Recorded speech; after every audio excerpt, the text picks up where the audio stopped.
Le président français François Hollande a déclaré que la menace islamiste en Europe n'a jamais été si élevée. L'assassinat d'un prêtre âgé dans une église du nord de la France. Le président français François Hollande a indiqué mardi que la menace islamiste en France et en Europe avait atteint un niveau extrêmement élevé après que 2 terroristes fidèles au groupe État islamique attaquaient une église et égorgé un vieux prêtre. Dans un bref discours télévisé, il a déclaré que la guerre contre les militants islamistes dans le pays comme à l'étranger serait longue. Face à cette menace qui n'a jamais été aussi grande en France comme en Europe, le gouvernement fait preuve d'une détermination absolue dans la lutte contre le terrorisme.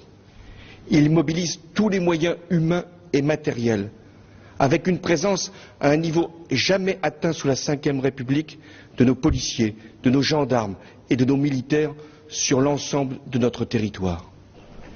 Les assaillants qui ont prêté allégeance au groupe État islamique ont forcé le vieux prêtre à se mettre à genoux avant de lui trancher la gorge et pris plusieurs croyants en otage dans une église française avant que la police ne tue les terroristes.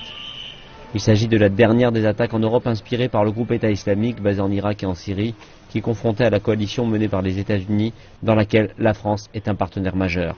Les tueurs au couteau sont entrés dans l'église durant la messe matinale dans une ville au nord de Rouen, dans le nord-ouest de Paris, tuant le père Jacques Hamel, 85 ans, et prenant 4 autres personnes en otage qui ont été sérieusement blessées. L'un des tueurs a été identifié comme étant Adel Kermiche, âgé de 19 ans, et qui a été sous étroite surveillance après 2 tentatives manquées de rejoindre la Syrie l'année dernière.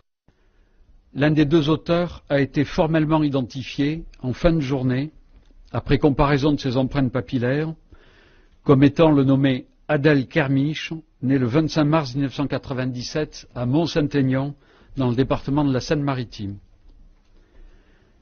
Il apparaît que cet individu, qui n'a aucune condamnation sur son casier judiciaire, est toutefois connu de la justice antiterroriste, en ce que le 23 mars 2015, un membre de sa famille a signalé la disparition du jeune homme, disparition qu'il venait de constater.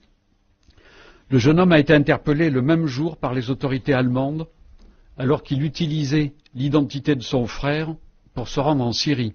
La police tente d'identifier le second des assaillants et des opérations sont en cours. C'est ce qu'a indiqué le procureur de Paris après l'assassinat du prêtre.